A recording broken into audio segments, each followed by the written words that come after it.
Hail, we should now be live with the second Rogue stream on this channel. It is Rogue, of course, because this is really a horror channel. I don't know what the heck I'm doing talking about a non-horror film. But then I don't know, is Parasite a non-horror film? It has horrific elements. It's kind of hard to attach a genre to it, isn't it? It can serve its purposes for that. It's definitely got thriller and suspense elements and gore, so you can kind of skirt by that one. We're just going to step over that. There's going to be a lot of things we'll step over in this stream, but one of the things I should say first. One of the things should say first is, anyone want to try that crime guy's voice? All right, everybody, what's up? Is that crime guy here, and I'm here to shield my channel.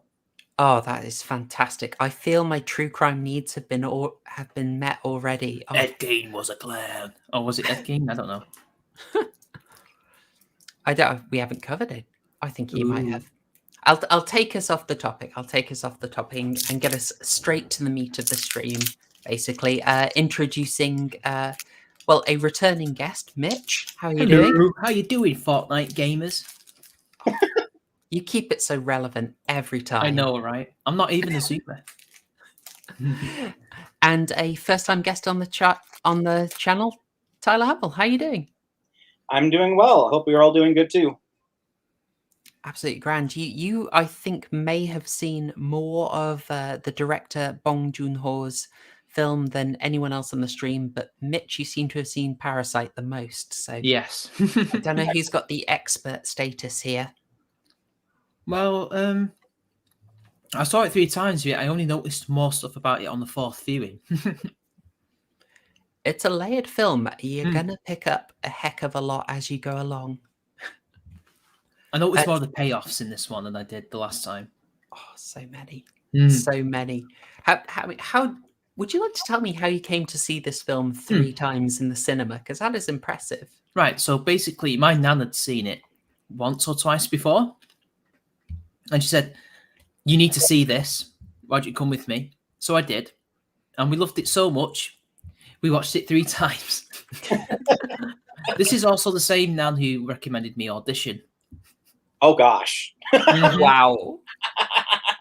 Please, there's ways you can introduce people to Audition. You can say, hey, if you're feeling up to it, I've got a fairly intense one. It's a bit odd. The director's a bit of an oddball, but, give it a go and we can turn it off if you don't like it.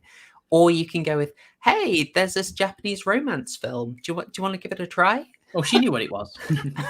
Yeah, but you don't have to tell other people. You can get them in completely blind. That's the way to do it. She got me kind of blind. I didn't expect the ending. She just told me, "Oh, it's quite bad what she does to him. You need to watch it." I'm like, okay. But I actually noticed there is a Takashi Miike influence in this film with the switch at the end, which is very Audition-like if you think about it, but not as good. No, Audition hits you hard. You don't know what you're seeing. With this one, it's like, oh my god, what the hell? But it's nowhere near as visceral.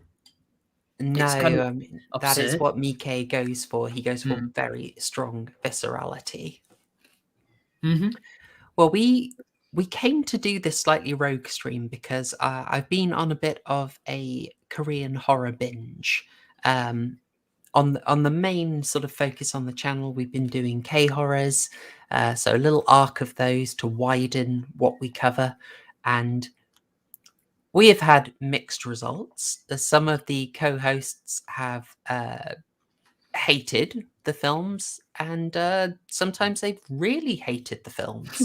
So really, yes, I have not won Harrian over on Korean horror yet. This is why I'm going all out and just crowd pleasing. I changed the film we're going to do next week. It was going to be Cinderella from 2006. I'm just going full on blockbuster Train to Busan. If you don't like that film, just what hope is there for you? It's a straightforward zombie film. Exactly. I think that one's a crowd pleaser. That'll win him over. It has to, right? Yeah.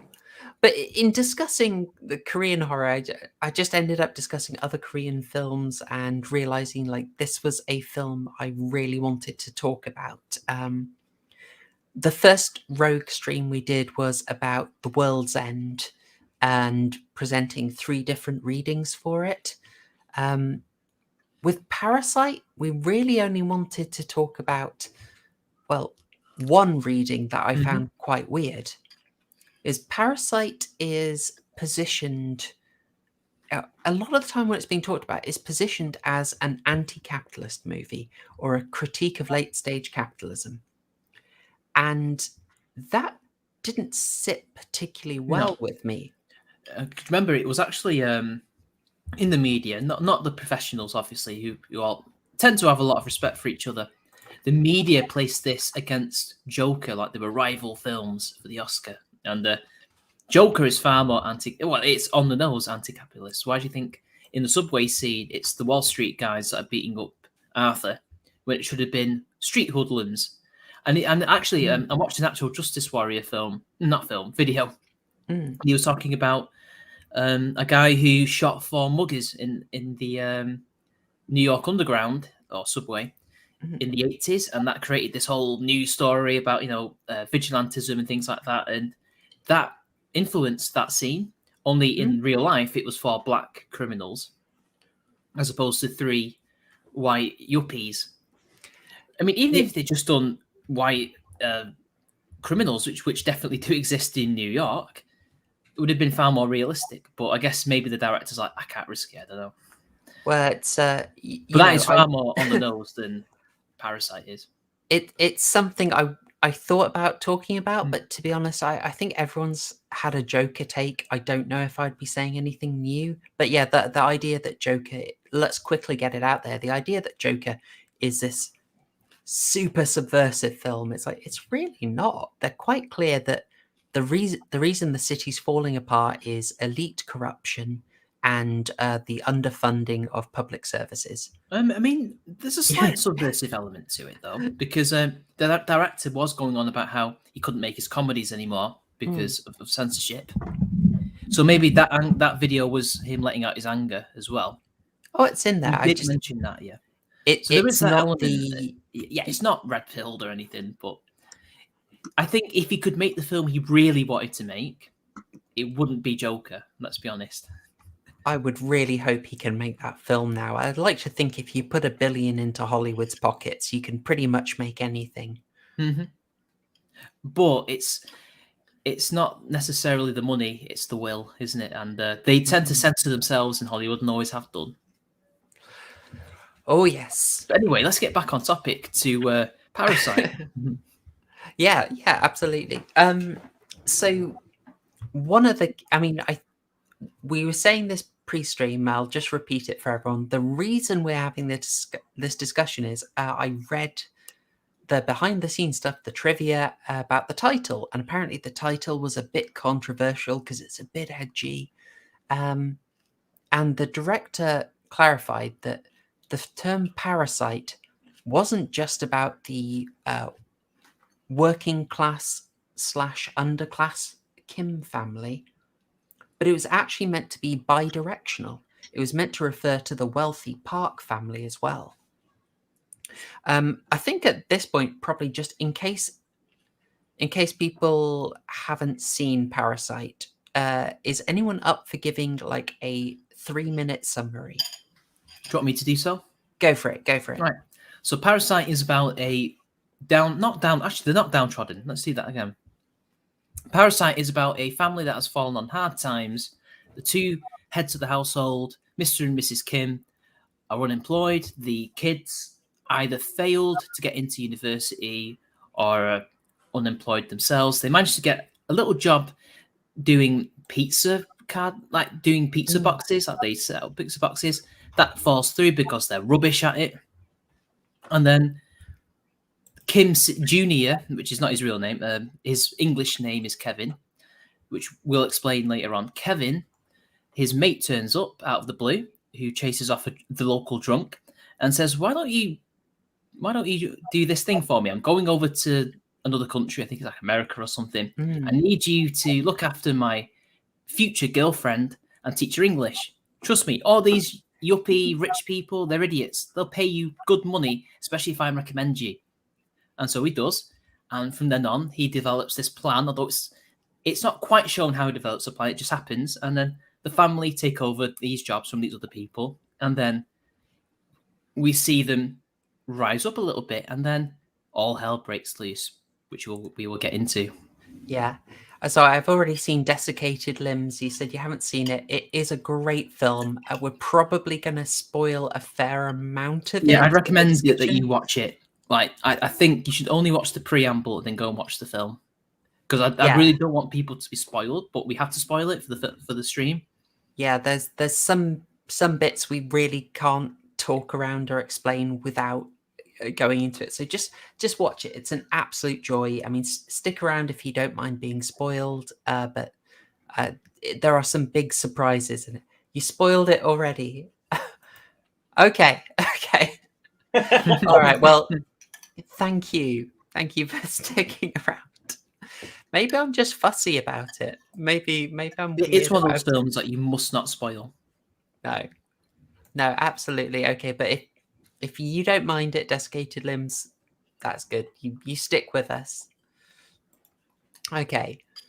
So, yeah, all hell basically breaks loose, and their plan goes swiftly awry. Everything escalates. The best laid plans of mice and men. Oh yes, and we get some ending in some quite spectacular violence. I mean, relatively tame, I think, for some of the films we get out of South Korea. Oh yeah, definitely. It's not Old Boy. It is not Old Boy. Oh, it's definitely. Oh, that is a classic. Yeah. What were they thinking getting Spike Lee to remake that? Cash money. I don't know. I have no idea. It's maybe it is the whole people don't want to read subtitles thing. I don't know. But I mean, HBO's been threatening to make like a mini series based off Parasite for like 2 years now, and I think everyone hates the idea. So, oh gosh, oh no. With Mark Ruffalo as their dad, no less. No way. Mark Ruffalo is very outspoken. I can see why he would want to do that. Ed Norton for Hulk. That's all I'm saying. I mean, you just want to know, was Ed Norton that hard to work with? I don't know, man. I don't know. I think they disagreed creatively, and that's why he left. Yeah. It has been reported. Yes, Desiccated Limbs. We got an American. Tyler is a verified Yank. Ironically, I'm the only one drinking tea right now. Yeah. So let's maybe work our way up to the big switch, because the film is very much built on two distinct halves. So there's Kevin / Kyun's plan. I will mangle Korean names throughout the stream. Bonus for every time I get the director's name wrong. So expect lots of Boon Jong-ho's instead of Bong Joon Ho's. I'm trying to fix it. It's very difficult. Please be patient. She has autism. Depending on who you speak to.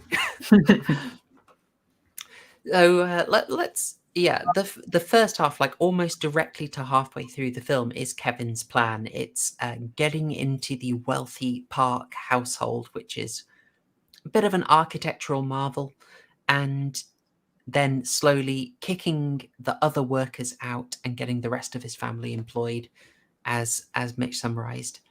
And then it sort of almost immediately switches into the best laid plan coming apart. The film starts in this sort of interesting mode. The Kims, not super likable. They're interesting. They're compelling, but they're quite rough. They're scummy. They're pretty scummy. You can see their conditions, and I've got a bit of a collage here for you. Although I do question their conditions, because even I've been in a similar situation to them, and we never had it that bad. You notice not just it's a mucky, it's like a cramped It's apartment, it's a low sub-basement. quality. You also see it's like it is uncleaned, which is quite odd. Yeah, It's like, quite odd characterization of them. is it unclean because they can't clean it, or is it unclean because they refuse to clean it?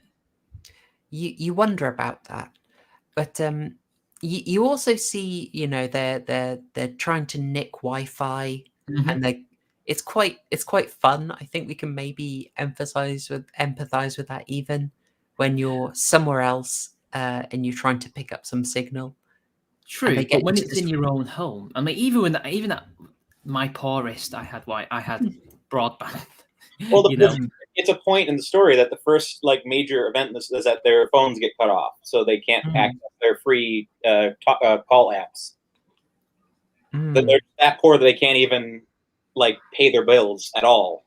But what's funny is that there's people poorer than they are in the world who have mobile phones, they have data, they have Wi-Fi, and somehow they keep paying for it. Which is another question mark on Bong's whole anti-capitalism thing.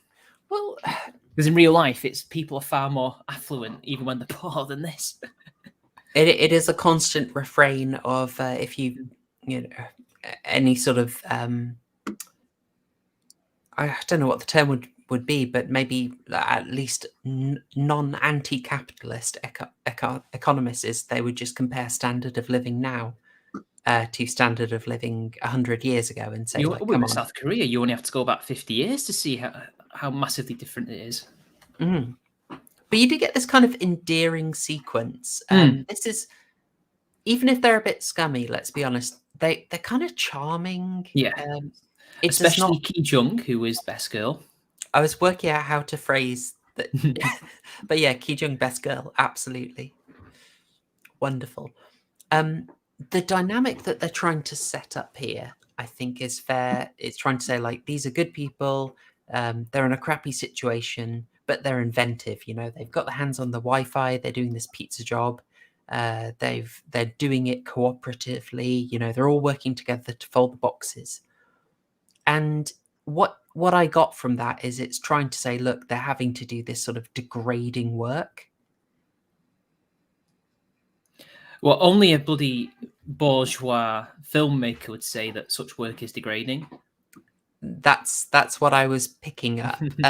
It's trying to portray it as, I think, an insult to them that they have to do it, and to an extent, I can kind of go with that. You know, it's like, I'm looking at the dad there, and it's like, oh, this is a big, strong guy. Like, is folding pizza boxes really is that what you want a big, virile man to be doing?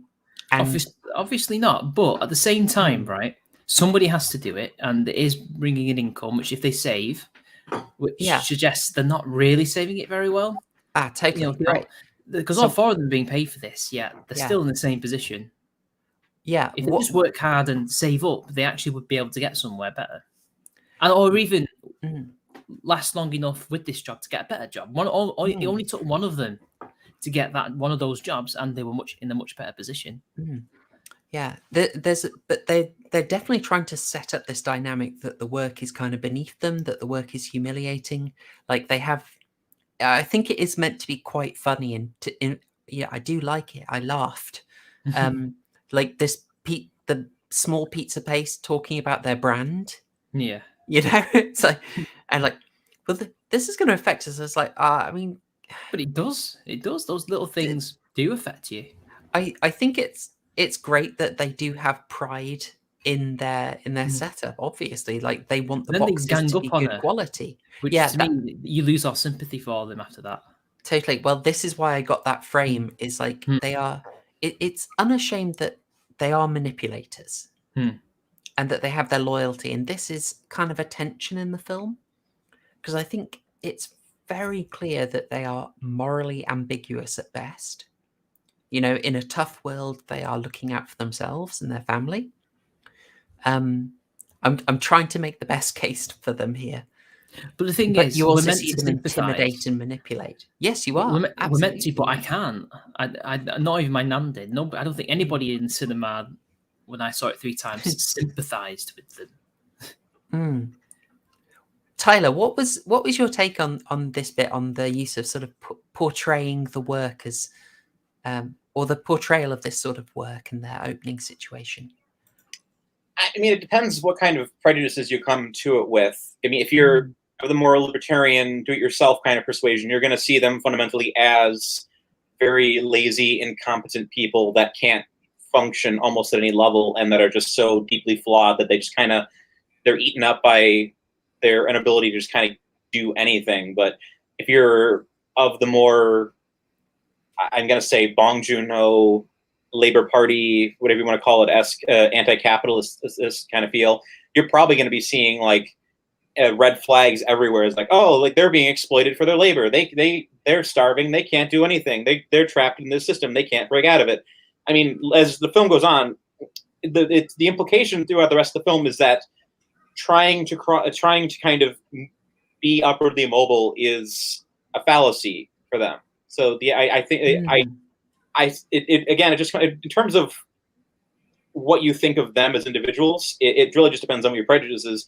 But I think the rest of the movie ultimately would suggest that they're this way because they're trapped at the bottom, at the lowest of the not the lowest of the low, because that's probably belongs to the couple that get trapped in the basement of the Park family, but they're near the bottom, and they can't cross that line into middle or upper class working status because of the way their society is designed economically.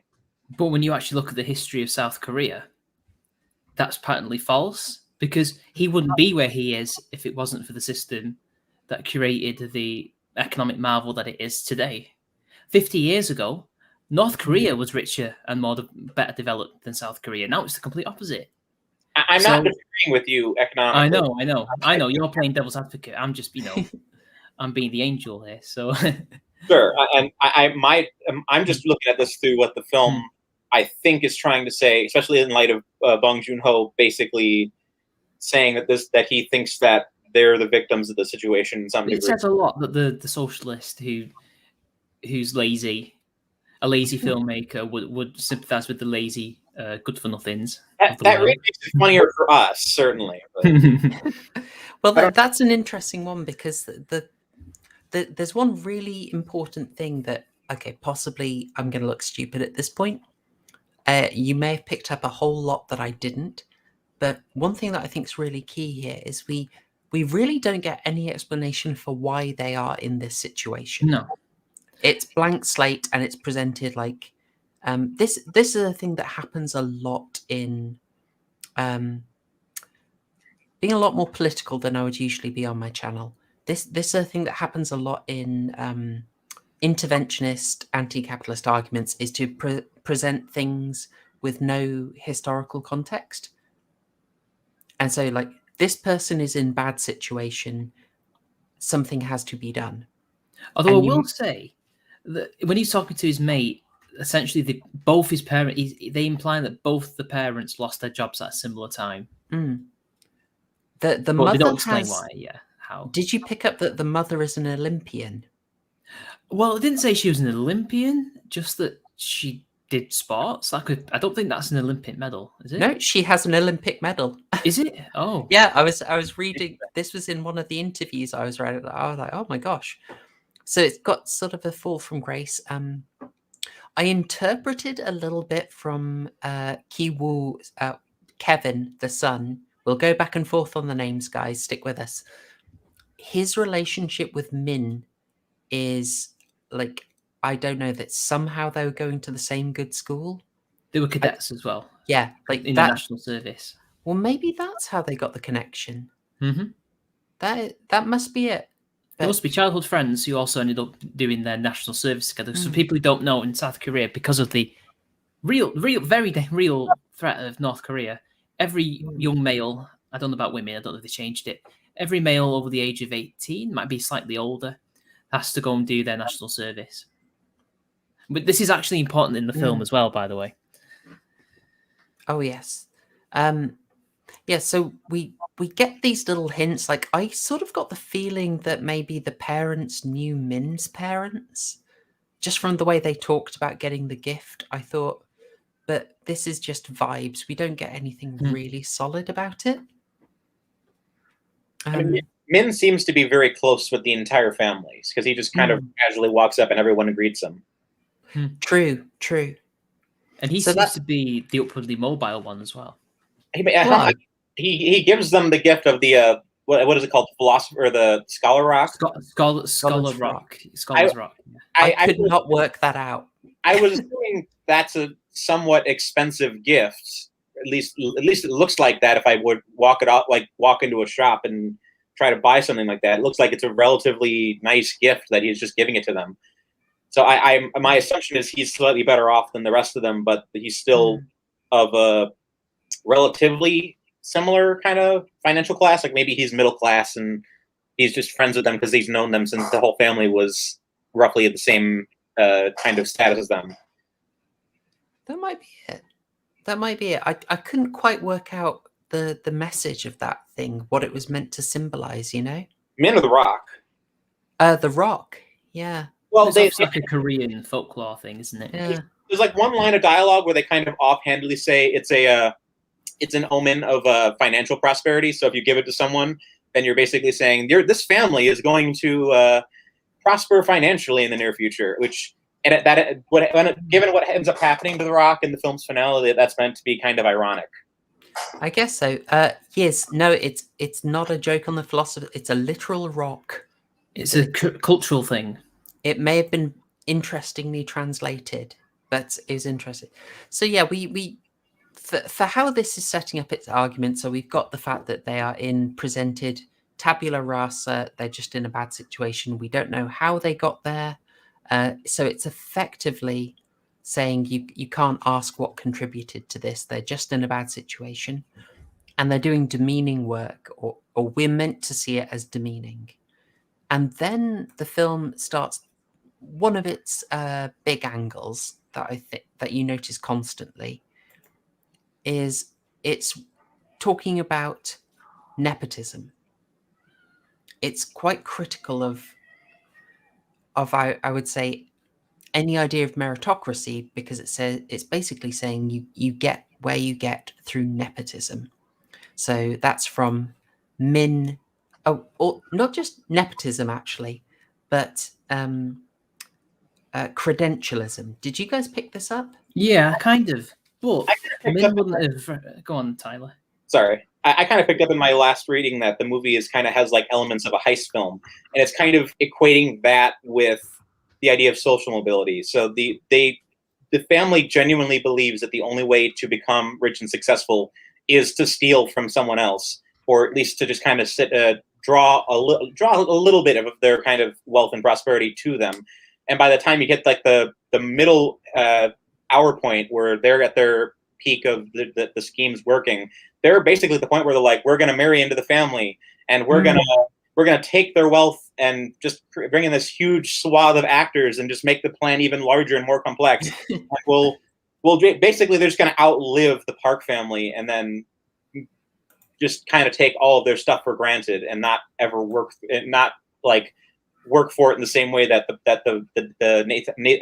Nathan Park or the dad, the way that he worked for it and built his business from the ground up. So that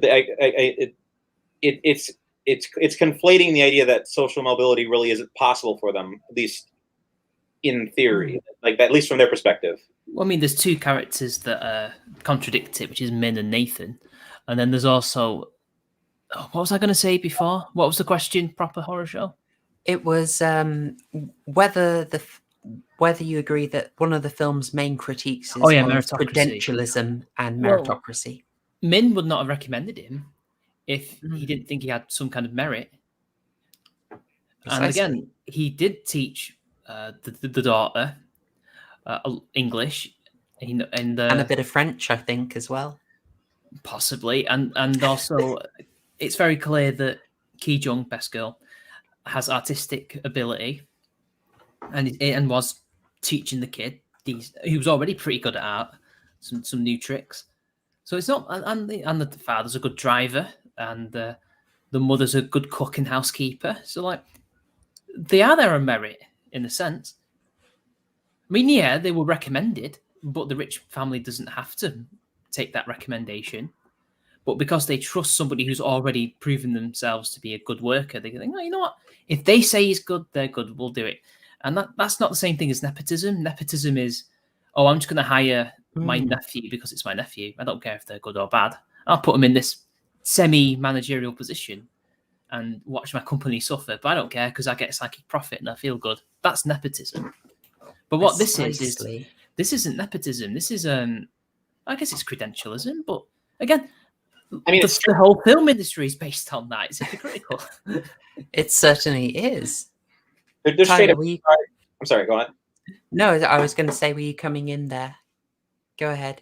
I was just saying they're just straight up defrauding the Park family. Yes, they are, yeah. Oh, of course.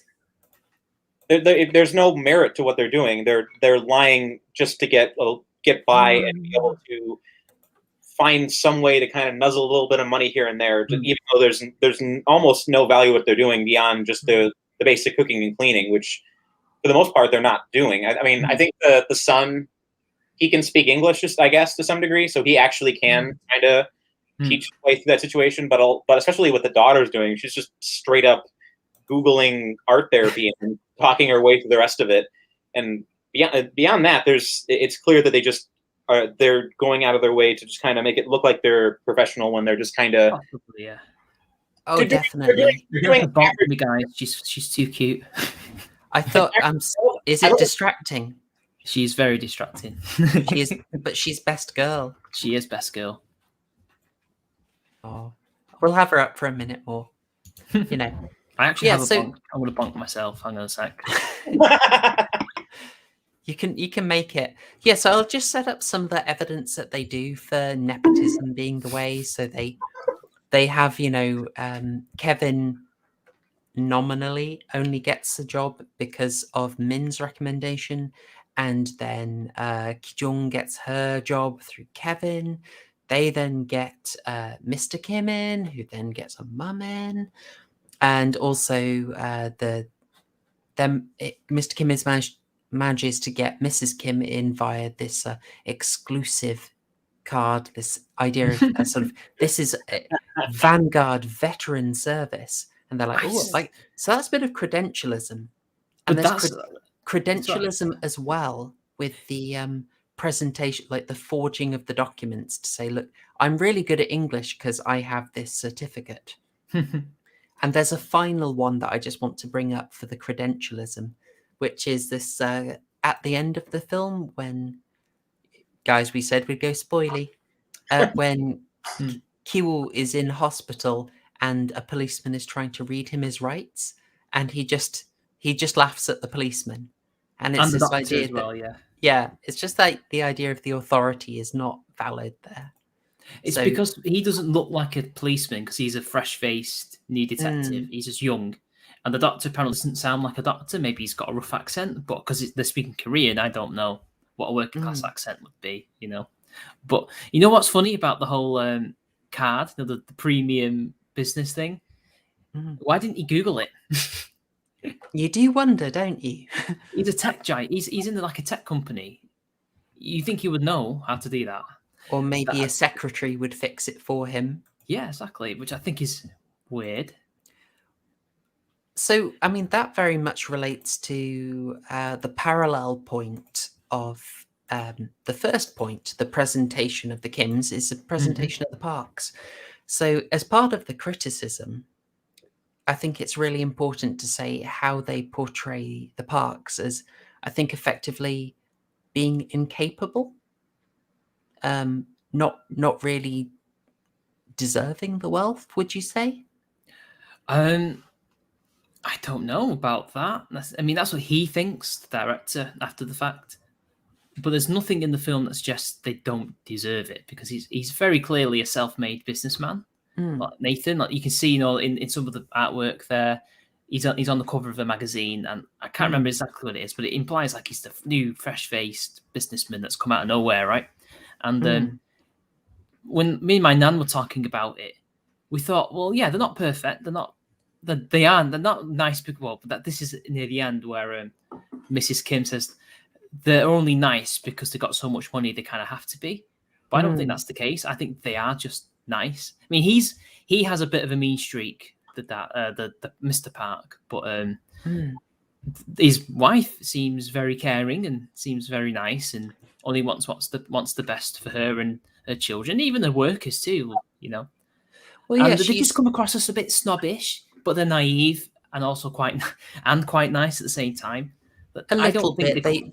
They're having standards, she's very highly strung. But I mean, ultimately, her being highly strung, one of the things they're able to use to manipulate her is her caring. She's caring for her son maybe a bit too much, but that's not even an upper class thing. That's something that's human. There's a lot of families that are like that. I think the central critique of the film isn't that they're bad people so much as that they're just kind of careless and dumb. I mean, the most the movie condemns them is for saying that they think the poor people are smelly. That's the height of the movie's criticism against them for when the what's his name comes out of the basement and starts stabbing people, and the dad tries to get the keys, and he reaches down, tries to get the keys from under them, and he just plugs his nose because he's just too smelly. Like that's the height of the condemnation, is not that these people are morally bad, because they're not. They seem to be attentive parents. They care about their social standing. They're nice to other people. It's a little artificial, but it's mostly just because they're naive.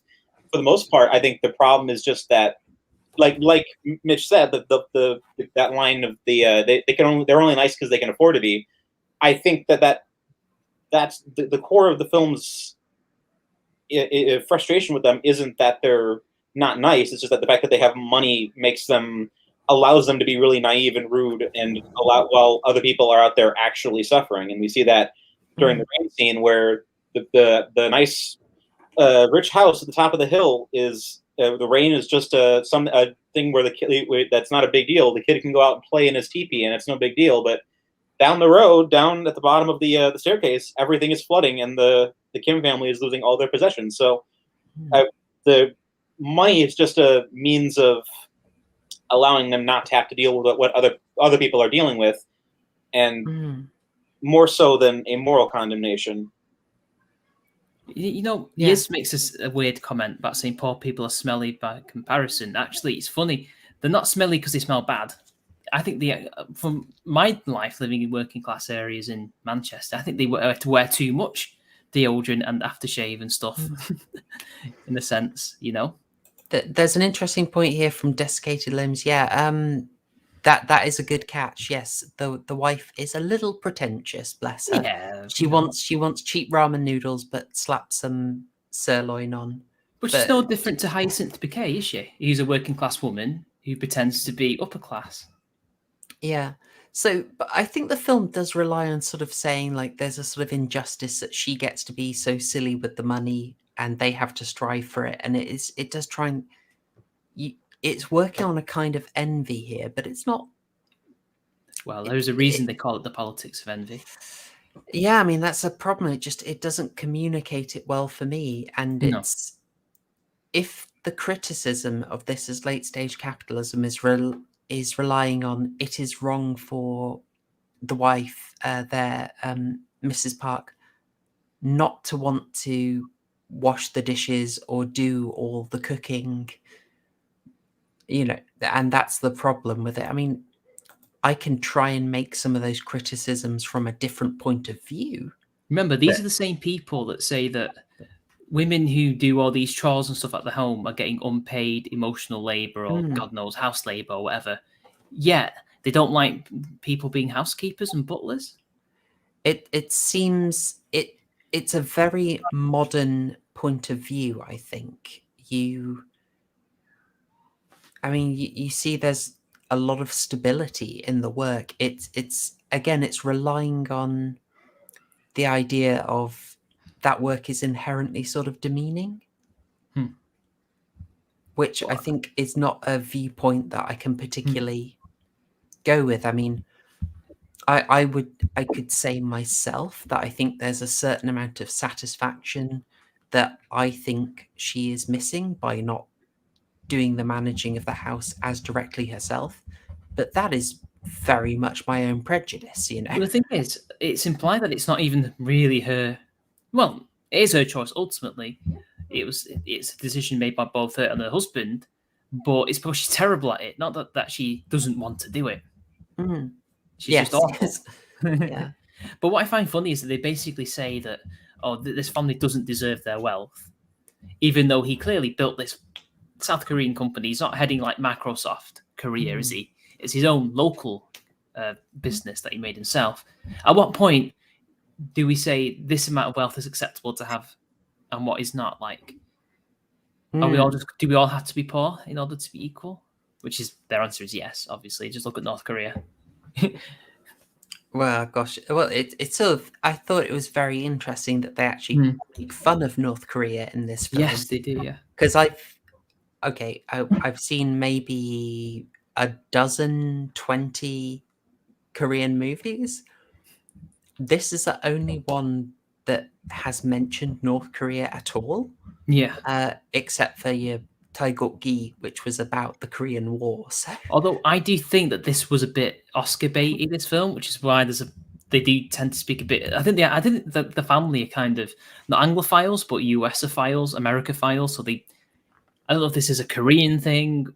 They'll use English phrases randomly. You know, like how back in the day, upper class British people would use French phrases or Latin phrases, that kind of thing. I don't know if that is the case over there. They do that kind of thing. I don't know if it's that. In my experience with his other Bong Joon Ho's other films, I get the sense he has a very kind of tepid relationship with how the United States kind of functions in relation to South Korea. Because if you watch The Host, that movie is all about how a science lab starts pouring chemicals down the drain, and it basically creates a miniature Godzilla monster that starts running around and killing people and spreading disease amongst the populace, and how it affects this like small like little family that owns a shop right on the front near the port. So I get the sense that he's very skeptical of America's soft power influence over South Korea. I mean, so am I as a Brit, but from a different angle. Yeah. But I think he's aware of it, but he's not necessarily commenting on it at all times. Although it does come into this movie in strange ways, like the way the Park son just runs around like a Native American. Like they don't really explore that much. But we used to do that as kids. If this was an American film, that would be an entire subplot about cultural appropriation and all that stuff.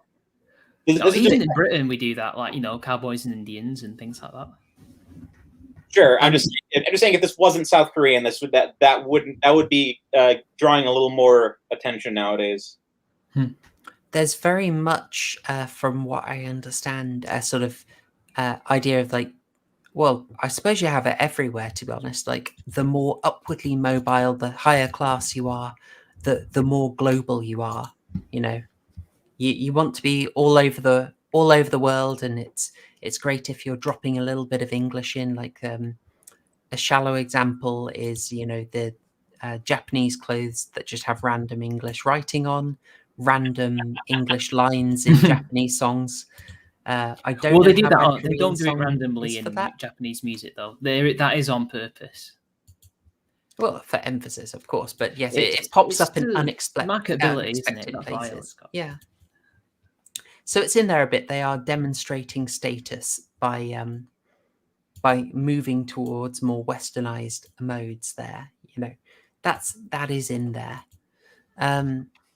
At this point, though, I think we can probably lay to rest one of the key criticisms that are meant to be in here against capitalism, which is the idea that the Parks are parasitic on the Kims. We're this far into the discussion. I think we can just knock that one out, right? It's patently false. Yes. It's the other way around. There's only one. You can't be. Well, it would be symbiotic in that case, not parasitic, would it? If they're both with each other.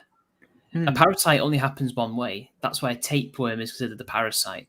You're not benefiting having the tapeworm, but the tapeworm benefits being in your gut. But the E. coli in your stomach, I think it's E. coli, that benefits because it gets food breaking down all your stuff, and it multiplies and stuff, and you benefit because you can digest your food and whatever else it does. I've been getting its function wrong, but you know what I mean.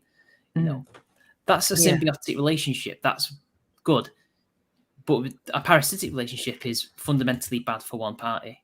Yeah, it's a very weird setup that has to be true in the most trivial way. So in the most trivial way, yes, it's symbiotic. No man is an island. Everyone needs something, but it's like saying you're a parasite on the baker because you have to buy his bread. It's like no. This is a good trade. This is a nice trade. Whereas the Kims are very much parasitically siphoning wealth out of. They're actively removing people. They're actually modern parasites. They're like the wasp parasite as a predator or something. You know. I mean, you do, of course, later in the film get a sort of. Well, is it fair to say genuine parasite? They go out of their way to say that they are not. So I'm talking about the people hidden in the bunker. Oh yeah. Yeah. They go out of their way to say that they aren't stealing food for them, that the food is bought with the paycheck.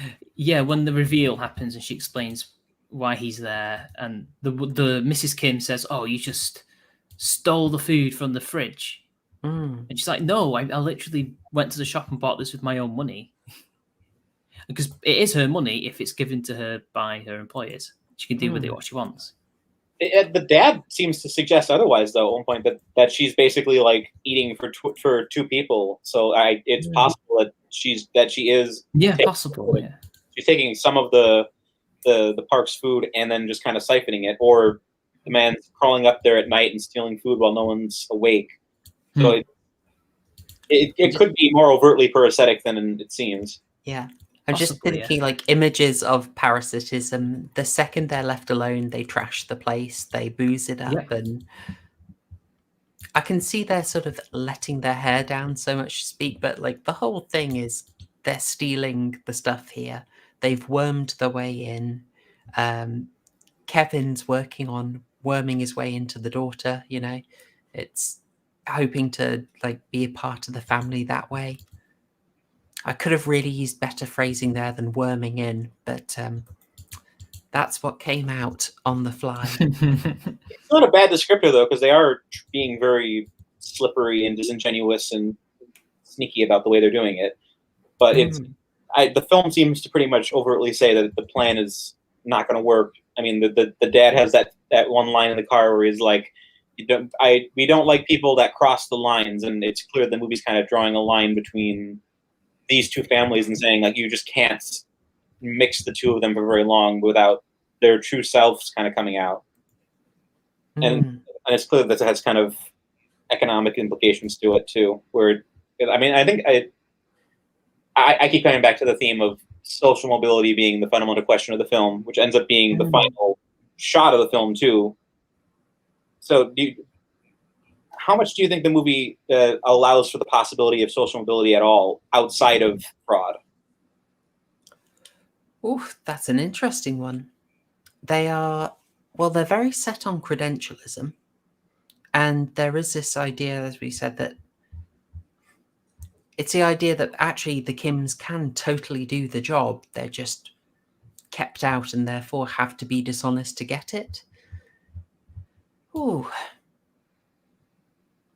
Well, the plan it's an interesting one. I'm not sure. Share your thoughts on it. I mean, think on that one. I mean, their plan is essentially doomed from the start because they don't realize that the other family is living a similar parasitic like life in the bomb shelter, and that they're doing basically a version of what they're doing, although slightly more ethical insofar as she's just trying to hide her husband who has unpayable debts somewhere where he can at least kind of eat and be by himself. But it's still a very similar situation in the sense that they're both taking advantage of the Park family. So, I mean, the second half of the film just turns into a drama about which of those two influences is going to win out. But by the end, the son of the family basically says, I'm going to work my way and actually do this the right way and then buy the house authentically so that I can basically resolve all of the mistakes that were made by his family during the film, and then reunite them for the first time. But it's really ambiguous whether or not he can actually do it or not. Yeah. So one of the big pieces of trivia about the film is about the song that plays on the ending. Do you know this? No. This one? Okay. So the song title, it doesn't have it in here, but it had. I'm just looking for the exact quote here. Gosh, I cannot find it. There is a reference that the. Oh, hang on. There was a reference that the song was called 564, which was the time that he Sorry, I'm mangling this, guys. The song was called 564 because that's approximately the number of years it would take for Ki-woo to earn enough money to purchase a house. Well, not necessarily. That is a reference I've got here. I mean, that is making a whole load of assumptions. They say that, but it's like, well, what's his wage? You know, how many hours is he working? What industry is he in? Yeah, it doesn't make you ask any questions like that. It's just sort of committed to that, but it's a drop of pessimism at the end. But do you not think it's funny, because we were mentioning the smell and the snobbishness, that the price that they have to pay is not, oh, maybe you should be brought down a peck or two. No, it's death. And your family is broken up as a result of that. You lose everything because, you don't like how somebody smells. It's an interest. I mean, it's a harsh price to pay. Definitely. In terms of social mobility, I was just wondering if the smell is part of that criticism. I had something set up for the aspects of class antagonism, and I think the smell plays into that. So, if you can always smell that someone is poor, that would probably speak to the director saying that social mobility isn't really possible. Well, the thing is, if you move out of that area and you've lived all your life in the middle class home, how could you then smell poor? That smells go away. I mean, everybody has their own individual scent anyway, but that doesn't mean that scent is poor. That's just you, isn't it? You know. I still think I think that the metaphor is true there, where it is drawing a specific line thematically, where it's saying you can't cross this, you can't move from the lower class to the upper class without being noticed. You will always kind of have that stench. I mean, it's something you even see in, like, I mean, this is a very different movie / book, but if you read or watch Hillbilly Elegy, you see there's the famous scene where J.D. Vance is going to these rich Yale parties, and he doesn't know how to use the spoons, or he doesn't know how to pair wine properly with his food, and all these little kind of intricate mannerisms that you only get if you're part of the upper class, or you're taught properly. I think that you could kind of read that into it too, where they'll always kind of have that. They're always part of the out group and not part of the in group by right of their elite culture, more even so than the money. Yeah. That, I mean, I can see that being in there. Gosh. I'm not sure. I don't think it's as definitive, really. If you look at the film, they don't even. I don't think the rich family is even aware that it's a classist. Well, I don't think it's classism. I don't think their intention is to be classist. They just think, oh, he's just smelly. Might be, yeah. They literally do. Just smell. Literally, if you take the film at face value, they just think he smells like radish. It smells like the subway, you know, that kind of thing. You know, whatever. It's not even. It crosses the line, but it seems like Nathan can handle it. It's like, whatever. Other than that, it's fine. I was thinking this is in terms of setup and what you're saying about the social mobility, about the price paid by the Park family and how much harsher it is. I was kind of comparing it to one of the Ken Loach films. Tyler, if that is ringing no bells, don't worry. Ken Loach is a socialist film director from the UK. Got kicked out of the Labour Party, you know, this week. Did he? I thought, well, he Yes. formed his own separate party. So you'd have thought that would have done it. I was comparing it to My Name is Daniel. No, sorry, I Daniel Blake. And in that one, the just like the scenario is like I'm saying like far too much. The scenario in that is pure propaganda. Like everyone on the bottom did nothing wrong, and everyone up top is an evil bastard, and that it's very black and white, you know. Whereas this, I think, just has so many more shades of grey, and I don't think it's it so has much more much. complex. The more I watched it, the less it became more, the less grey it was, and the more black and white it became. Especially since the more we discuss it, the more it's like actually it's not as profound as the film thinks it is. And if it had just stuck to its guns and just been a strange genre defying film and not have this silly message, it would have actually been even better. But the more you think about it, the worse it feels. Well, it's like I can understand their desperation, but if we're talking about could they have moved up, it's like, yeah, they absolutely could have moved up. Of course they could, yeah. In real life, they definitely could have, yeah. They were managing to keep the place with, you know, the pizza box work. Could they have just, you know, they got Kevin in with maybe slightly morally grey, but nevertheless he's doing a good job. Think about it, right? Though, if you've read your Thomas Sowell, you will know that nobody in their lifetime stays in the same income bracket all their life. Or at least very few people. Most of the time, you're poorer in your younger years than you are in your later years, and that is reflected across a lifetime. And even then, when you get really old, you might drop back again. But that doesn't mean you're very poor. That just means you've retired. You're not earning an income. You have a pension. And that's reflected in the stats. That doesn't mean that your quality of life has gone down. You're just in a different income bracket. And literally, this is my life recently. I've gotten a new job, and I'm working a full-time job for the first time ever. I just did part-time work, because that's all I could get. Now I'm on a full wage, above minimum wage. I'm on a proper wage, above minimum wage, and it's going to be the most money I've ever earned. Until I'm moving up.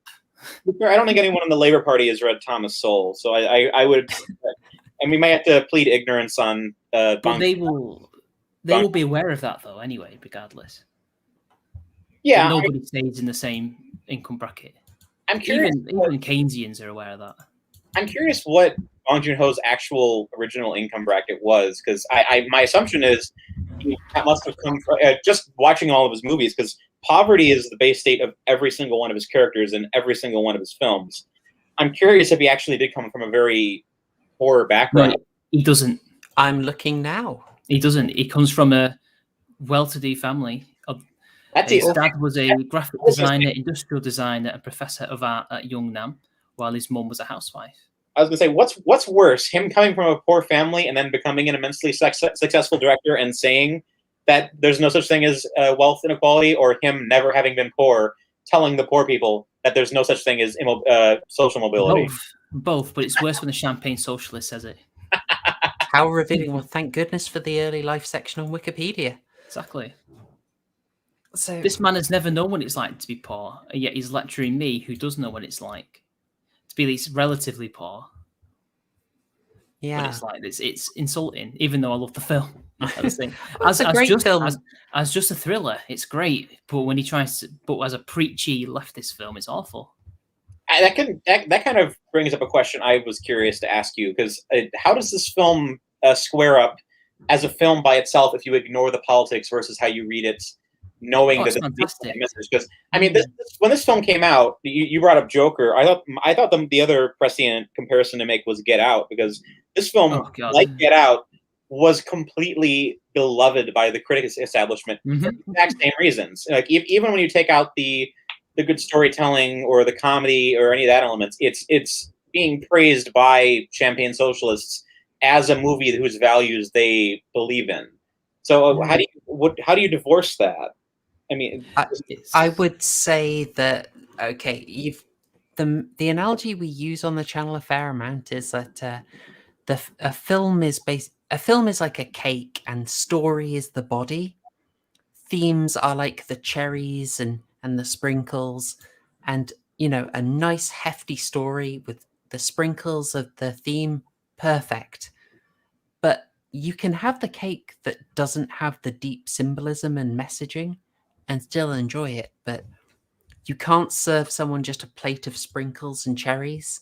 Mm-hmm. It doesn't work. And Get Out and Us are two films that really don't work unless you are following the message and the analogy.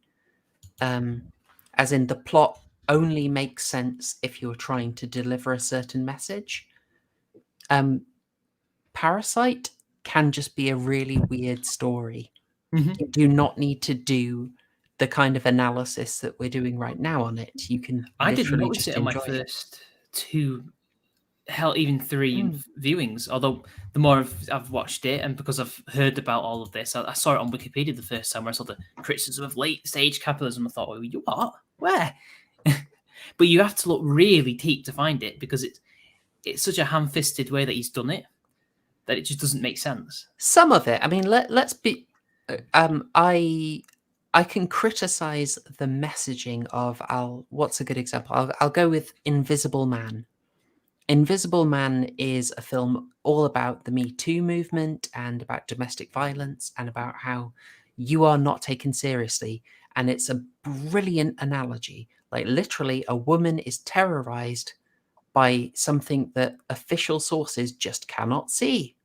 So the abuse is invisible. I'm laying it out in a really blunt manner, but the film uses this metaphor to brilliant effect.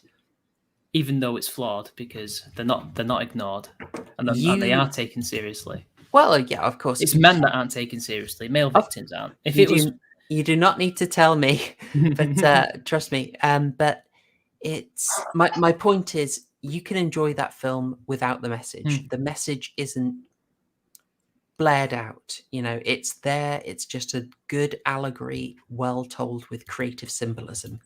Parasite has that symbolism beautifully in the rain scene, in the storm scene. I know you already raised it. That is the best delivery of the message. It's a bit ham-fisted, but it delivers it perfectly. The idea that high up, this storm can be a bit of a distraction, but ultimately you see it literally go downhill. So literally and figuratively go downhill, go down in society, where this troublesome natural event just builds up, and then it destroys lives down there. That is a good metaphor. That is good imagery, right? Yeah, it's the most potent image in the film, especially since staircases and windows are basically the two most common visual motifs, where you see the characters literally running downhill and realize, oh, our lives have been destroyed quietly while we were gone. Totally. Although by the end of the film, it's all been fixed. Do they go back to the apartment at the end? Yeah, it's the same one. Yeah. They clear it out. They keep it clean. Good on them. Okay, I guess they can clean the house after all. Of course they can. Oh, well, maybe it was the council that fixed it. You never know. It probably smells a lot worse, though, because that house was... If anyone who's ever had sewage and drainage issues in a house can tell you that doesn't come out. That takes a lot of Windex. Oh, yeah. Yeah, so it's message being beautifully delivered, and we can see the values that are being set up by the director. They just don't work for us when we sort of take them apart, because we're coming to it with a different value set, and in some case different facts. Should we talk about a lot of it is different value set in the basement, because their whole situation is interesting. I do have them up, yeah, because I think this is a great example of what you asked about, enjoying it without going into a deep reading. Because I had conflicted thoughts over what the people certainly what the man in the basement represents. So rock on, take that. So my opinion is that these are actually some of the most out of all the poor characters. These are actually as unsympathetic as the Kim family, because they started off as just actually they're connected, aren't they? Because the father used to work for him to some degree, so that's interesting. But basically, what happened was they fell on hard times, and rather than maybe go to the bank for a loan or take the L and go bankrupt, they chose to go to loan sharks. That's right. Which is not something that lower middle class business owners tend to do.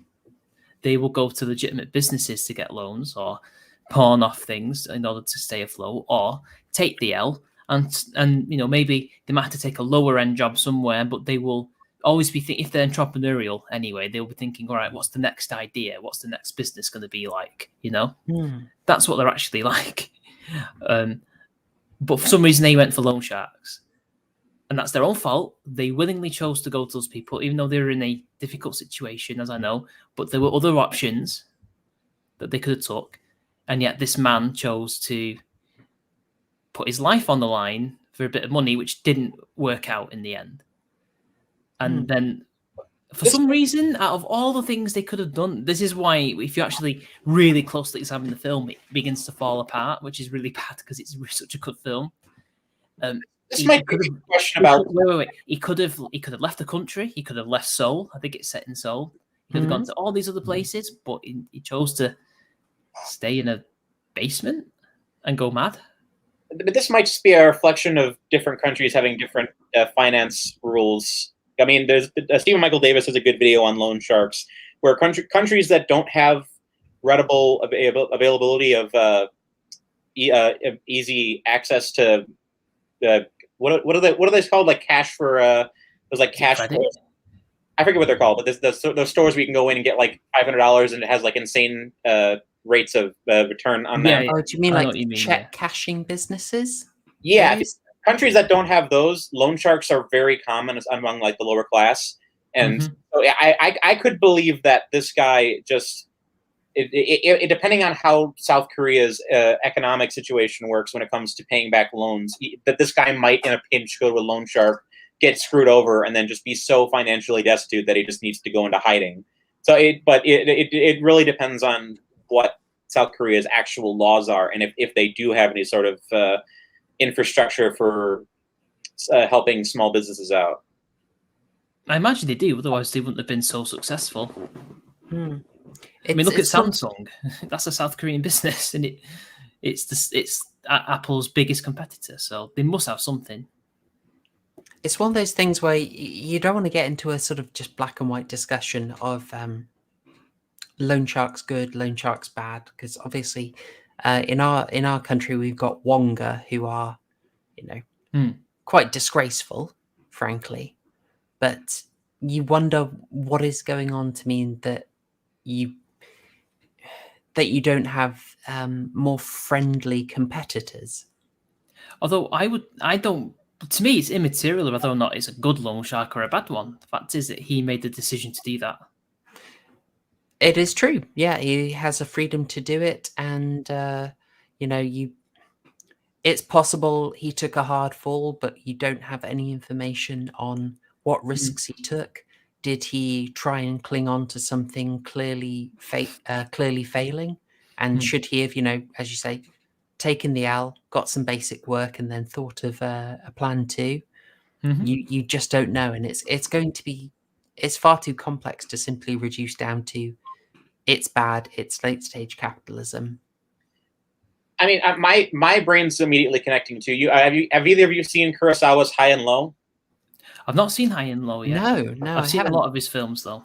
Well, that movie has a very kind of similar setup. I don't want to spoil it because it's a very amazing thriller, but it's about a group of criminals that bankrupt a man who has basically just sold out his entire well-being so they can buy out stocks in his business, where his immediate business partners are trying to screw him over, so he's going to buy the entire stock of the business.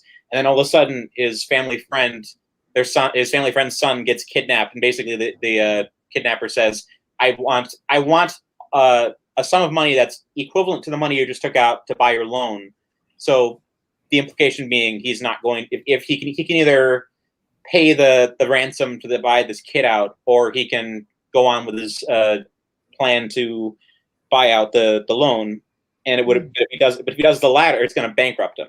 So, but by the end of the film, he's essentially kind of recovered his money and managed to start up a new business. So in the end, it works out for him. But I'm thinking of something similar to that when it comes to this character, where it's if he's entrepreneurial enough to have small businesses, I'm curious as to what caused them all to fail so spectacularly, because it seems to imply that he has multiple jobs. And usually, if you're of that kind of entrepreneurial mindset, you can usually take the blows pretty effectively, and then just have something ready on the other end of it. That's what I was saying as well. One interpretation of the guy, I thought, one of the things I thought was very interesting was his worship of Mr. Park. And that is loaded with symbolism. I mean, the idea of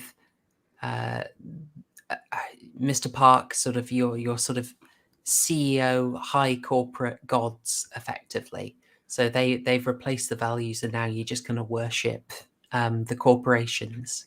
It seemed to be that was one angle the satire was getting at. See, to me, that's just projection from the champagne socialist, because if you actually talk to a working class person from any country, maybe in Asia it's different because they're a bit more, I don't know, they're more accepting of authority. And I'm not saying that they don't, just that they have their cultural mores. But over here, especially in Britain, respect is something that's earned, not given. And we have many colourful epithets for I nearly said one then, for rich people, toffs.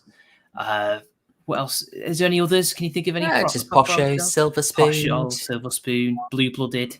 Yeah. All sorts. Parasites is one actually, funnily enough. Poor people don't have this worship of rich people. It's definitely not the truth. Do you think this guy was meant to be? He might. Have a worship of corporations. But I couldn't get a good screenshot of it because Chrome is so blooming infuriating. I can't even screen cap. See, this is where a film I got legally. Sorry, I've got a legal copy of the film. I cannot screen cap it even in Chrome. See, awful. This is why you don't use print screen. You get light shot. Does that work? Yes. I've used Bandicam before, and that can't do it. So light shot is better. Trust me. It's just a simple screenshot grabbing program. That's all it is. All right. I like that tip. So what I was trying to bring up was, do you see what he is drinking from there? It's a milk bottle. Yeah, I thought that it is. It's like a baby's feeder, right? Mm-hmm. Yeah.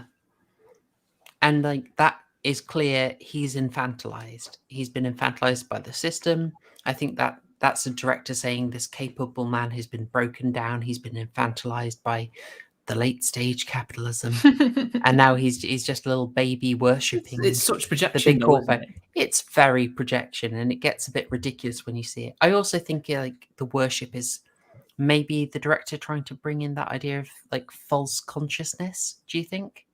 I don't know, but what I will say is it's actually the complete opposite. If we were in the free market, apparent late stage capitalist system that we're in, which we're not, we're in the mixed economy. He would not be infantilized. He couldn't afford to be infantilized because if for whatever reason, decides because he wouldn't have the ability to do that, he'd have to stand on his own 2 feet, essentially. Meanwhile, in a nanny state like in this country, which is what this film advocates for, people are infantilized. That was precisely where I was going to go. Yeah, it's like the whole I'll worship. I don't know anyone who worships the corpos in any serious way. Middle class, like there's a certain amount of like flashing your iPhone as a symbol, a status symbol. But I'm sorry, like last year we had people out clapping on the streets for the NHS. If this idea of the institution is keeping you safe and feeding you and all that, it's not a corporation, it is the state. So technically it is a corporation. For me, this criticism doesn't work for me in the film. Like the reading breaks down massively at this point. You see, technically it is a corporation. It's just not a private company. It's a socialist corporation, a co-op. That's what he favors, and that's where the projection comes, because it's not normal people it's not capitalists that worship that. It's them who do that. Tyler, can we get you in on this? I know we're doing a load of Brit speak there. Did you know we were out clapping for our NHS? I saw that. Sorry, I had to step out for 1 second. That's cool, man. That's cool. Still wrestling over how to interpret this guy, and just point out that the reading does not make sense for this guy at all. So what about his link with the kid? Because he has a link with the kid, and that might be a thematic thing, with there's a ghost. He saw a ghost. That was his traumatic. Because remember, in the beginning, they talk about, best girl, Ki Jung, is talking to the mum, and the mum says, and about this particular piece of art, say, look at this side here. It's chaotic. It's trauma. And then Ki Jung says, in the first grade, he had this really bad traumatic experience, and then it's revealed that he saw a ghost. And it turns out to be this guy gawking at him coming up the stairs. And it was so terrifying for the kid that he had a seizure. Now, apparently, according to the mother, if you have to get a child who's having a seizure to the hospital or treat them in 15 minutes, otherwise they die. As a person who used to have childhood epilepsy, I'm still here. I mainly had my seizures at night, so... That might be the mother being a busybody and being... Yeah, it is. I think that's just excessive. I just wanted to make a joke. Do you want a ridiculous reach? I think I've been far too sensible. You're the queen of that. All right, warm yourselves up for this, guys. You know what I just realised? The art therapy analysis, they point to an area of the painting that is the schizophrenia zone, right? Yeah. Where is it? Where is it? Say it. Oh, it's the bottom right quadrant. Dun, dun, dun. Dirty secrets of Parasite exposed. Funnily enough, they don't go to the top right, but then again, they have more in common. Yeah. I am not saying this is a real intention of the film. But wouldn't it be cool if it was? Well, except for the problem is that late-stage capitalism doesn't exist, Bolero, because that implies that Karl Marx was right about his predictions, which he wasn't. I mean, if we're talking... Karl Marx, the original Champagne socialist. Well, he was a parasite. Well, actually, he wasn't a parasite. He was totally a parasite. Yeah, but Engels consented to it, didn't he? So it's like, Is it parasitic? Well, yeah, you can have a parasitical relationship and it being consensual at the same time. But then again, Engels did get something out of it, which was we just call that codependent. I will say this, that he had intellectual stimulation from it, so it wasn't all parasitical, if you think about it. And they were friends. They're codependent. Yeah, codependent. Well, yeah. Again, Engels is the true sort of champagne socialist, son of a German industrialist who had factories. I don't know if it was all over Europe. He had one in Germany and in Manchester, and that's how he came over here to write his book on the conditions of the working class. Whereas Engels did actually work, though, whereas Marx was effectively only doing his political writing. But it's just funny because he works as a journalist. But, what's funny is in the book he attacks a place called Style Mill, which is historically well known as one of the more humane places to work, because they built houses for their own workers and they treated them well. And he attacks them in the book, saying that they treat the workers terribly and it's horrible and they're abusive. And I thought, this whole book is actually nothing to do with the conditions of the working class. You're just taking out your competition, aren't you? Because he visited it, and from what the people who worked there had said, and the people who owned it said, that it was nowhere near as bad as that. That was a slander from Mr. Engels. But anyway, did you have anything more to say about the film? Is there other things? I had a little note about class antagonism and how that's brought up. So this idea that I mean, for me, it would be an argument against the reading as the director intended. So it's this idea that when the Kim family encounter the people in the basement, I'm so sorry, I don't remember any of their names. There's lots of call to solidarity. Hey sis, and We're it's workers. like, workers, totally, and then the power dynamic shifts, and again, it doesn't work in the other direction. And then you just see this. You see them reject that class solidarity completely and sort of break it apart. And maybe, I don't know, maybe the director says, oh, if they had solidarity, it would work and they could both parasite off the parks. I don't know what we're meant to take from that. Well, they know that whole class solidarity thing is a myth because they've had 60, 50, 60, 70 years of that being proven to be false, and that actually the working classes enjoy social mobility. They enjoy making something out of themselves. And if they don't become billionaires or millionaires or whatever, as long as they end up having kids, granting that their kids a better future than they had, and living comfortably, that's all that matters. And that's something they've never been able to truly, recover from, that realization.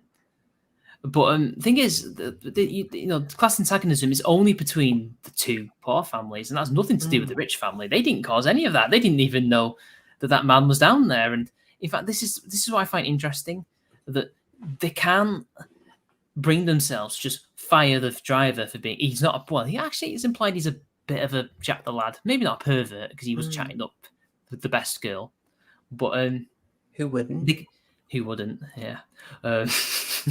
Oh God, I need a bonk, don't I, for saying that? Hang on a sec. I did find a great picture earlier. I might try and get it. Oh no, as they say. But like, they couldn't bring themselves to just be honest with him and say, "Look, we think you're a pervert. We want to sack you for that. You can't just have women in our car." And I'm like, "Come up with something, please. We can't do that. This feels bad." And then the same with the housewife and who else? I think it's just the housewife was another one that they had to drum up some kind of excuse because they were too nice, genuinely too nice, to say, "Look, we think you got TB. You have to go." It's one of the weaker excuses, isn't it? Yeah, that she's got TB. But when you look at the scene when she's sacked, it's emotional. Oh yeah. Or at least you can see the emotion. It's like, we don't want to do this, but we have to. But according to these people, they can just sack you at will. They don't care about you, but they've very clearly shown that they do care about these people. They even care about the guy that they think is a pervert. Yeah, and you end up with but they're ultimately just trying to protect the family there, and then there's it's not class, it's family. You do, in which case, sort of, which is funny because the left hates the family. It is just like, what is wrong with favoring your family and favoring those closest to you? That sounds like a way of building up strong community. So, like, when the film tries to have a go at nepotism, I'm like, why should you not support people you know and then strengthen your community? These people don't like the family. They think the family is one of the many chains that the workers have to break. Oh, well, of course they don't like it. Well, of course I don't like it at all. And I've just got that thing in the bottom there that with no plan, nothing can go wrong. Now, that's from the same scene where you actually start to see the father worry about the fate of the others whose jobs they've cost, right? And that's what I thought they were. The director was trying to build a bit of sympathy back in for them. I don't think he did. I mean, they dismiss it, but they do have you do have the characters worry about that. Obviously, because they're human, I guess. A human being would, even if that happened, they would still be like, "They all right? We didn't kill him, did we?" That's a totally realistic reaction. But it gets really contrived when he goes mental. Yeah, I find it's a tough sell, really. And to be honest, I don't. While it's powerful, it's kind of. it happens in a bit of chaos, to be honest. It's not super clear why the crazed man in the basement would want to come out and stab the man that he worships.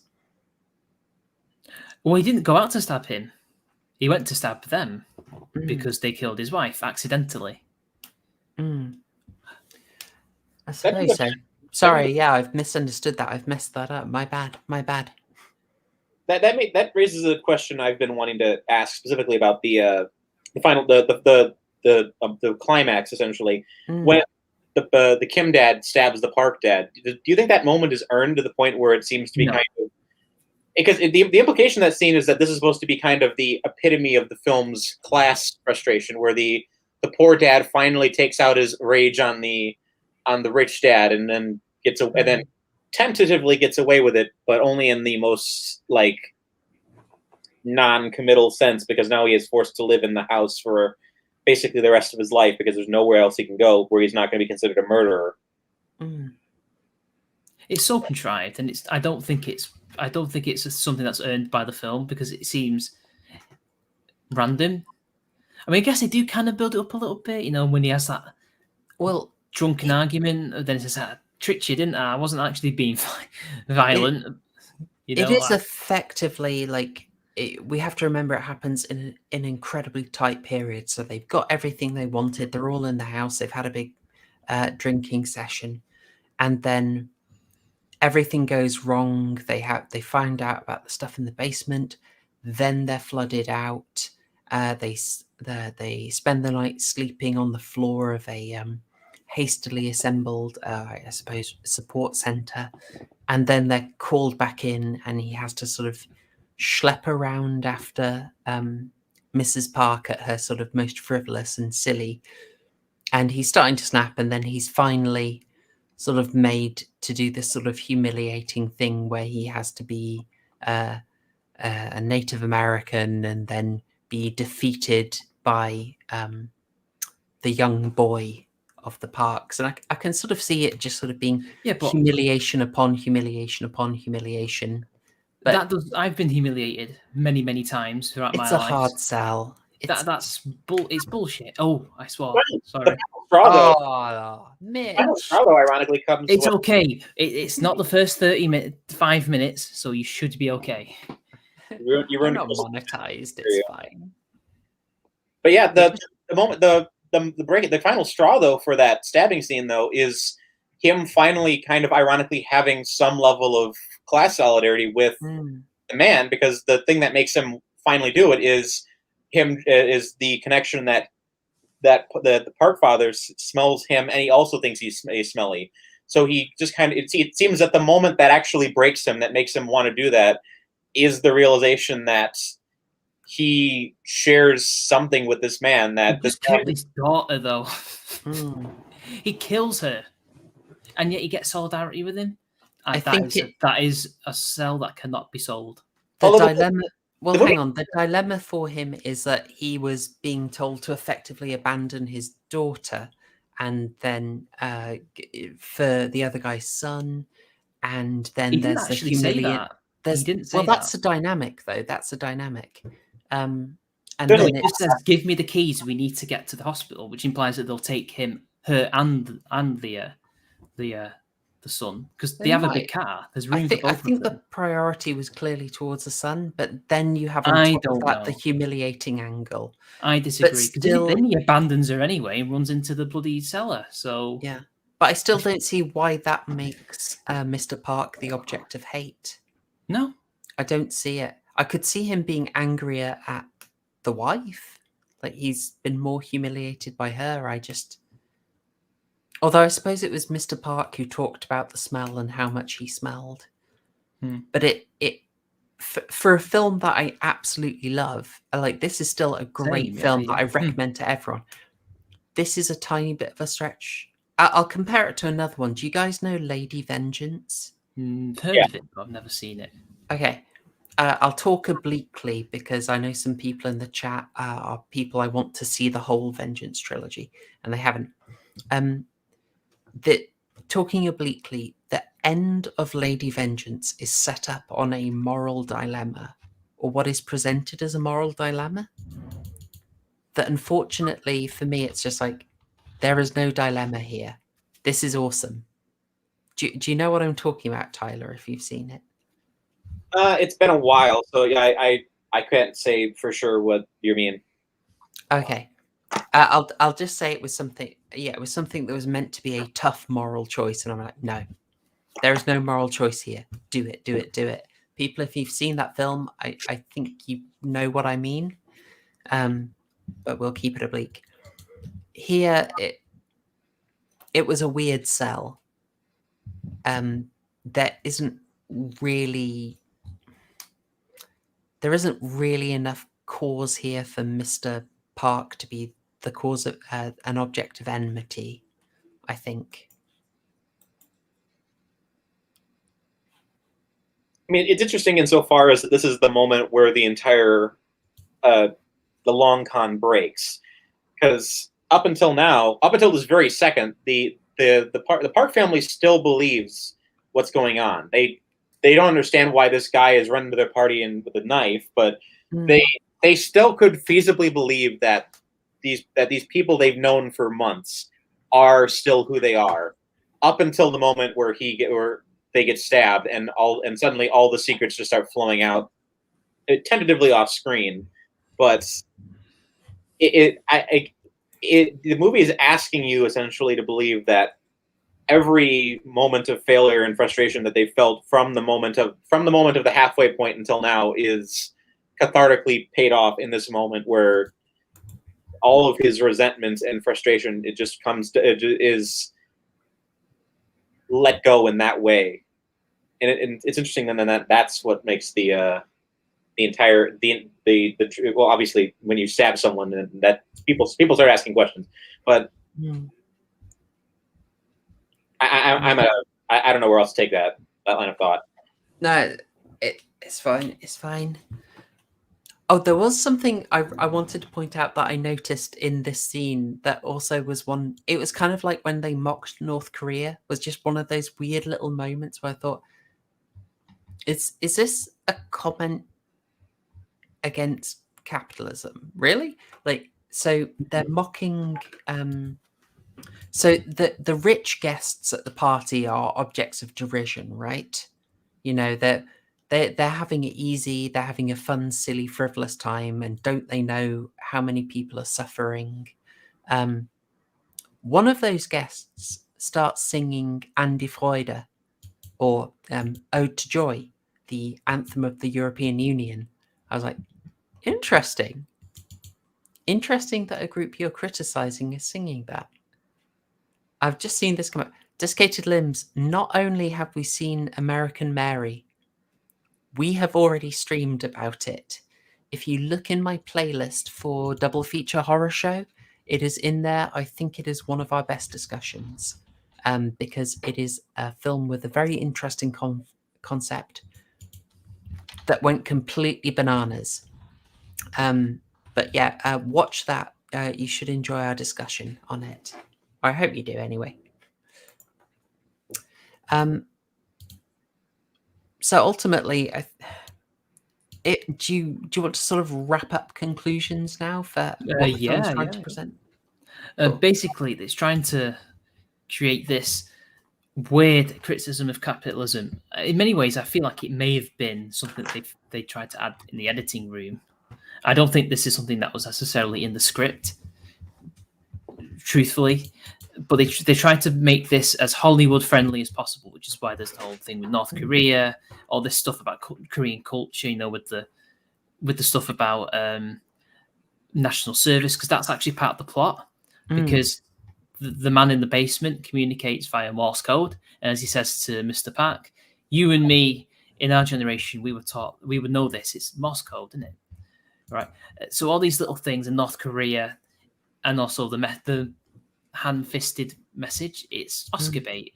But the actual film itself, which is this genre-defying, strange, weird story, is fantastic. And that is worthy of an Oscar, in my opinion. But the hand-fisted political commentary just doesn't work. It almost feels like it was tacked on at the end. It doesn't work because everything you see in the film, in the story, is counter to what they're trying to tell you is bad. If anything, the thing that they're criticizing comes across much better. And when you applying basic logic and real life to it, it just falls apart completely. It fails. Yep. Tyler, would you like to do any closing thoughts on Parasite as a critique of capitalism? I mean, it's a tough nut to crack. I mean, I would say that the film is probably more organic in how it's trying to explore these themes than Mitch probably is, and in the sense that this is a theme that Bong Joon Ho has been trying to kind of explore throughout his entire filmography for better or worse. It's more overt and less overt, and depending on which film you're watching. I mean, something like I'd say Okja does a very similar story, but much more manipulative in how it explores that same theme. This one felt a little bit more organic, but if this film wanted me to come away from the film frustrated with the state of the late capitalism, it doesn't do that. I don't feel more frustrated with the Parks and their ignorance and their insensitivity towards the poor at the end of the film than I do at the beginning. I think that they're equally, if not more, victims of circumstance than anyone else. So in terms of being a absurd dark comedy, I completely agree. It's an amazing piece of writing, and there's so much good work in terms of setups and payoffs. There's so much good comedy and great characterization from start to finish, but I don't sympathize with these characters' desire to want to basically ruin their long con by the end by stabbing Mr. Park. I mean, it works. That idea works a little better in something like Snowpiercer, where the movie is so fanciful and so over the top with how oppressive its bad guy characters are that by the end there's like, you know what, just blow up the train. Everything about this train is awful. I don't sympathize with these characters. There's nothing redeemable about this society, but here, like, these characters are all they're all skirting the edge of being terrible people, but they're also not the worst in the world. So it's really hard to kind of just say by the end of it that if Bong Joon Ho really wanted this to be some sort of anti-capitalist masterpiece, that's how I feel at the end of it. By the end, you should have felt that the stabbing scene was the catharsis for that theme, and it doesn't really feel that way. Yeah, I think that's a good roundup. As it seems to be the key point. Economics aside, Mr. Park is not the source of enmity here. No. I would say, in rounding up, I'd echo that stuff. For me, I think late stage capitalism is a very tricky term to even use. It is sort of using a framework I wouldn't use. I think there's legitimate criticisms in here that are more criticisms of modernity and globalization, to be accurate. Like, there is stuff about it's not really very dignified for people to be sort of down in the basement folding pizza boxes for a takeaway brand, or to have someone else doing so much of the housework that you could be doing. I realize I'm sort of filling that wildly with my own biases and questions of whether Mr. Park's work is, really that great that he should have such a position because of it. But again, all of that relies on some very specific biases to be held, to be honest, that I don't think you can say just work as criticism apropos of nothing. You have to be bought into a mindset to go with those criticisms. But you don't have to. I can hear my cat screaming. Perfect. That's definitely the signal to wrap up. Yeah, the beauty of this is you can enjoy it as an amazingly directed, absurdist black comedy with some of the best hallmarks of Korean cinema. Weird imagery, brilliant tension, quirky energy, things that I just think I tend to see Korean cinema do so well. You do not need to buy into any economic reading to enjoy it on that level, and the economic reading that is there is a lot milder than Snowpiercer. I mean, Snowpiercer is... well, that's a French comic. I mean, come on, enough said. I know. Oh, well, if we can blame the French, I'll go in on it then. But yeah, I mean, without going deep into spoilers, Snowpiercer is incredibly sort of frankly saying that there is unavoidable, condemnable cruelty in progress, and frankly, you should destroy the system because of that. Do you want to know what its French name is? Go for it. Le Transpersonnage. No. I still love that film, though. It's a good film. I remember enjoying it. Yeah, action's beautiful in it. There's a TV show now, apparently. Yeah, it got a Netflix adaptation, and I appreciated the film. I just don't know what I'd do watching a whole series of it. Crikey. Yeah, so having gone through that, I think we've pointed out some of the ways that the anti-capitalist message is aimed to be conveyed, and I hope we've given a bit of a counterpoint to that and shown how some of them rely on some economic fallacies. Others of them rely on some very specific biases that don't seem to match what actual working class people tend to think. I know, Mitch, you've spoken to that a fair amount. Mm-hmm. We pointed out that there is some well-delivered symbolism. There are some interesting things like mocking North Korea and a sly dig at the EU, which is possibly me over-reading. Possibly some of this analysis is all coming from my own schizophrenia zone. Who knows? Yeah, I don't remember seeing that EU bit.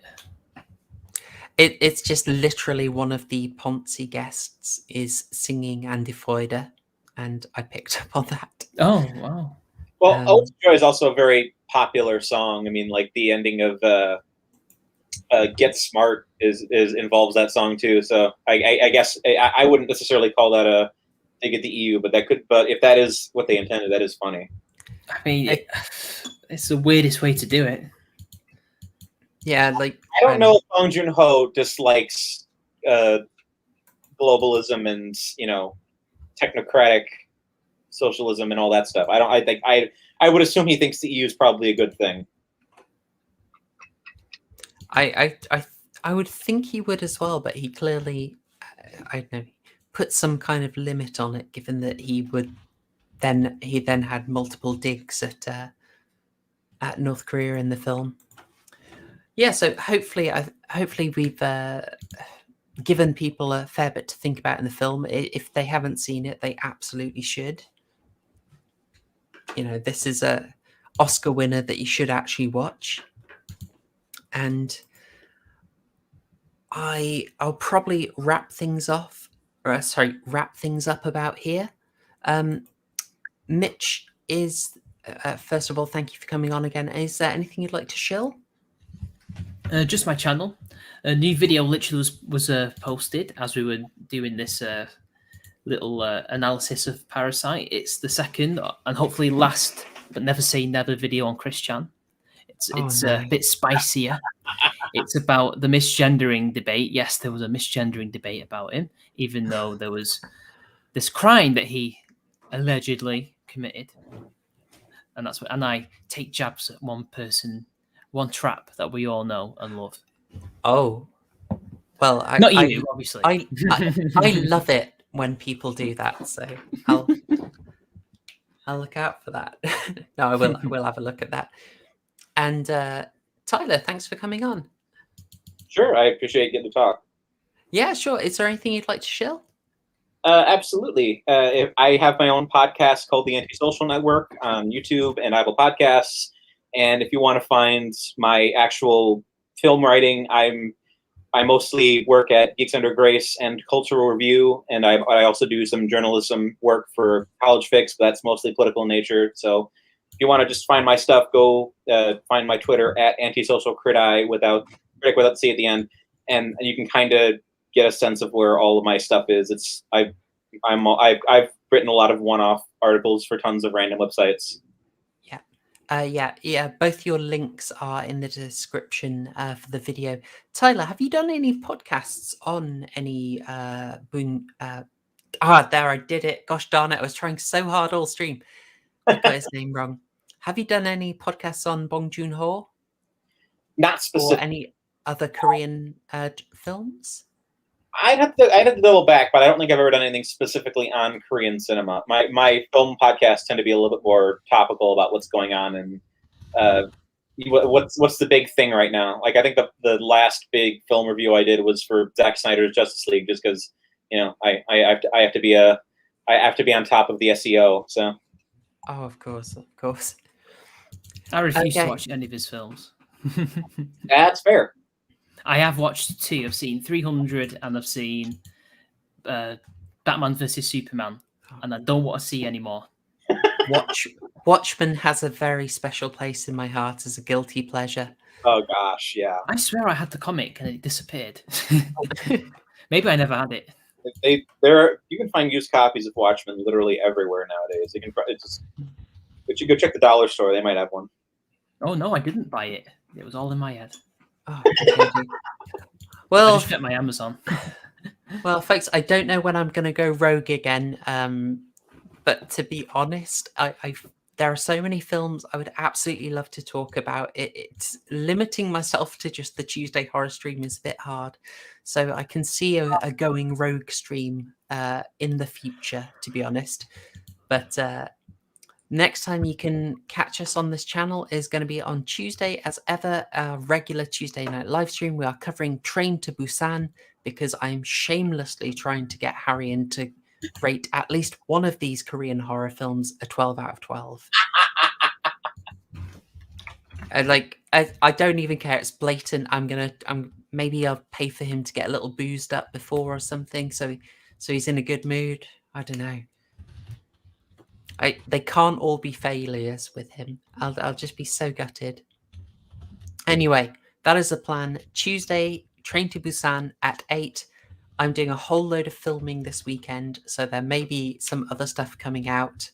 Shall I say it? I might as well say I annoyed all the right people with my video on 12 Angry Men, and I joked for a while about making a similar video about To Kill a Mockingbird, and I've worked out how to do it. So a purely an entirely provocatorial piece from me on To Kill a Mockingbird is coming out very soon. I will leave it there, reiterating thanks to all guests who watched live, everyone watching on the catch-up. Sorry, all guests and everyone who watched live, and to everyone who's enjoyed this on catch-up. Thank you so much. Thanks, y'all. Cheers. Peace.